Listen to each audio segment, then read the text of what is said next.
j'espère que vous allez bien. Donc comme vous l'avez vu précédemment, aujourd'hui on se retrouve avec une vidéo spéciale routine teint. Donc il y a beaucoup de personnes qui me disent que ils aiment mon teint, que j'ai un teint très joli et que surtout ils croient que j'ai une peau parfaite. Ce n'est pas du tout le cas, je vous laisse regarder, vous voyez, c'est pas du tout le cas. J'ai même presque honte de vous filmer cette introduction de vidéo comme ça. Parce que en ce moment en plus j'ai pas mal de problèmes avec ma peau, je déteste ça.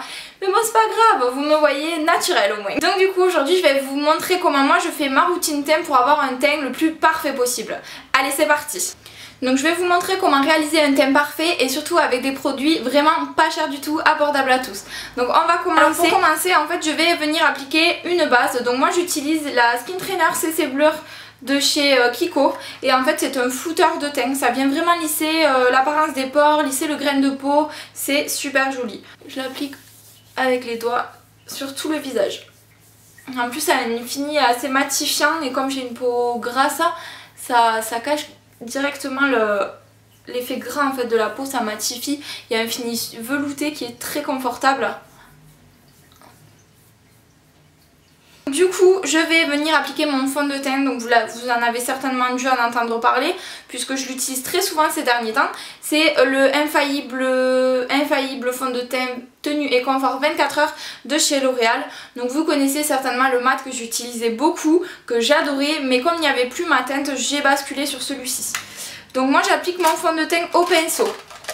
Un pinceau avec des poils assez denses. En plus je commence à arriver au fond, je mets environ une bonne pompe et c'est parti.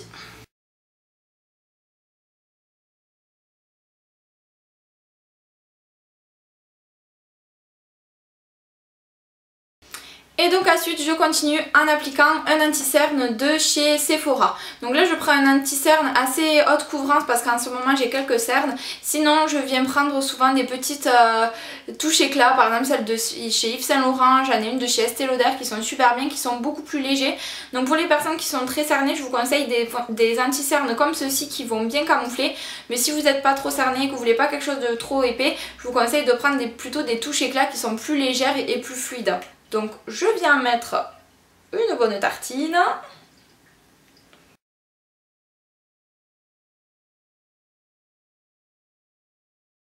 Et on vient estomper tout ça avec un beauty blender.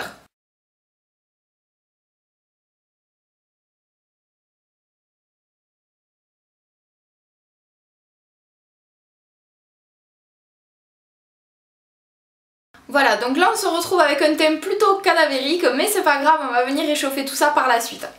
Donc ensuite moi je vais venir poudrer mon teint avec la poudre de chez NYX. C'est la Blotting Powder, la poudre matifiante que j'adore utiliser. Elle est très claire par contre, si je vous montre hop, la teinte. Elle est super claire, mais moi j'aime avoir des poudres et des fonds de teint assez clairs. Donc je viens en appliquer avec un pinceau de chez Real Technique, un pinceau œuf. Donc où j'ai mis mon anti-cerne, mon fond de teint, je viens me poudrer un petit peu tout le visage. Pensez toujours à bien poudrer votre teint, hein, ça vient vraiment fixer le fond de teint, ça va permettre d'avoir une meilleure tenue. Donc voilà, là j'ai poudré avec ma poudre de chez NYX un petit peu partout. Donc je vais faire quelque chose un petit peu bizarre, vous allez trouver. Donc je vais prendre ma poudre transparente, celle-ci c'est celle de chez Kiko, l'ancien modèle. Je vais venir en prélever un petit peu, mon astuce, hop, on fait ça, voilà, on a la poudre qui est montée. Et je vais en appliquer sur l'anti-cerne, on va faire un petit peu la technique du baking. Donc on en met sur l'anti-cerne, j'en ai presque plus.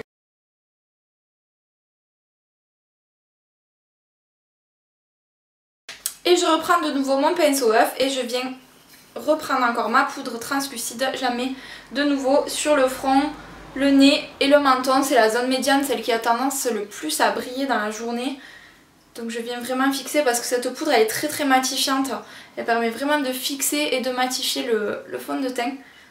Donc voilà, maintenant qu'on est bien blanche, on va venir réchauffer tout ça. J'utilise une poudre, donc elle s'appelle Honolulu. Je pense que c'est un peu une réplique de celle de chez Benefit, je crois qu'elle est. qu'on entend beaucoup parler. Je ne sais plus le nom, je ne saurais plus vous dire le nom. En fait j'aime beaucoup cette poudre, pourquoi? Parce c'est un marron assez froid en fait. C'est pas un marron trop orangé et quand on a des poudres très orangées, je n'aime pas du tout l'effet que ça fait vite... Je ne sais plus parler maintenant. Ça fait vite très cracra en fait je trouve quand c'est très orangé et j'aime pas du tout. Là le but c'est vraiment de venir réchauffer et de sculpter, donc pour ça je prends vraiment un marron assez foncé et assez froid pour venir donner vraiment l'impression d'une ombre. Donc pour ce faire je vais utiliser un pinceau un peu plus précis, donc c'est celui-ci, pinceau de chez SLA, et je vais d'abord venir sculpter un petit peu comme du contouring. Et j'aime qu'à cet endroit là ça soit assez précis, mais vous inquiétez pas hein, on va venir l'estomper.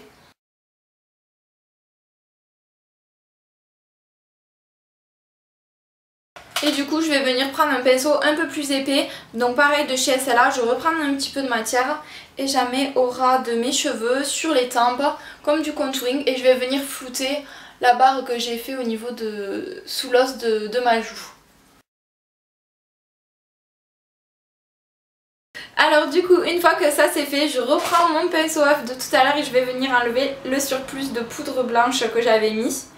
Donc en fait de faire cette technique ça permet d'avoir le contour de l'œil, enfin du moins où on a mis la poudre, plus lumineux. En fait la lentille-cerne et le fond de teint va mieux absorber la poudre et on va avoir un fini beaucoup plus lumineux. Ensuite on passe au blush avec un blush de chez Sephora, donc c'est celui-ci que j'ai, je vous enlève le miroir pour pas vous éblouir. C'est celui-ci que j'ai depuis un petit moment, un petit peu rosé. J'aime bien parce qu'il fait un teint assez poupée en fait, un petit rose pâle. Et je viens l'appliquer donc tout d'abord sur ma joue, la partie la plus osseuse, et je remonte un petit peu.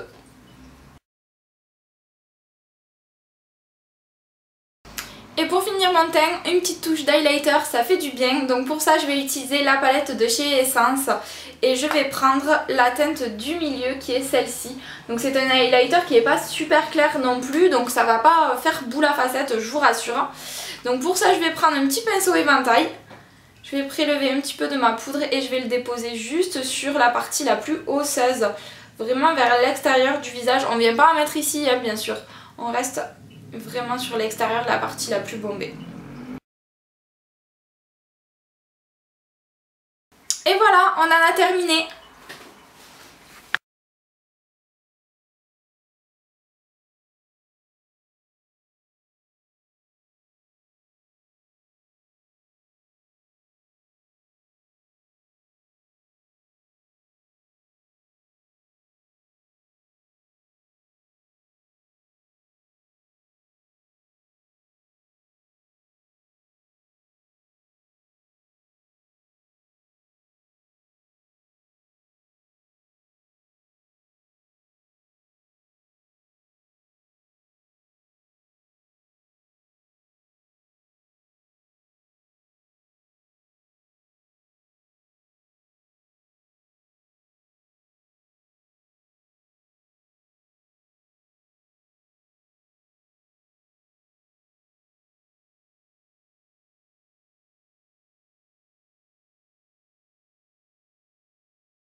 J'en ai profité pour terminer le maquillage, j'ai fait assez léger sur les yeux, la bouche un peu plus marquée parce qu'après je m'en vais. Et du coup j'espère que la vidéo vous aura plu. Moi je voulais absolument vous montrer que j'utilisais pour ça des produits à tout petit prix que vous pouvez trouver très facilement et avec un budget accessible à tous, donc tout le monde peut faire un teint comme ça.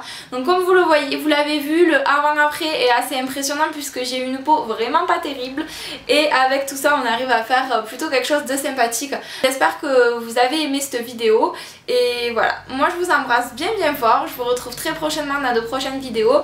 N'hésitez pas à vous abonner à ma chaîne, c'est juste ici en bas à votre droite. Sinon vous avez tout en barre d'infos. N'hésitez pas également à me suivre sur Snapchat, je vous l'avais promis dans ma vidéo résolution que je vous mettrai en suggestion. Je vous l'avais promis que je serai plus présente sur les réseaux et notamment sur Snapchat et je la tiens ma promesse. Alors n'hésitez pas à m'y retrouver. Je vous fais plein d'énormes bisous. On se retrouve très vite sur les réseaux sociaux et à bientôt. Mouah. Long drive could end in burning flames or paradise. fade into view. Oh, it's been a while since I have even heard from you. Heard from you. Je suis en train de bouillir à côté du radiateur. Mon torchon! Voilà, j'ai pris mon torchon pour m'essuyer les mains. Je déteste avoir du maquillage sur les doigts. Oh, galère. Red lip classic thing that you like, and when we go crashing down.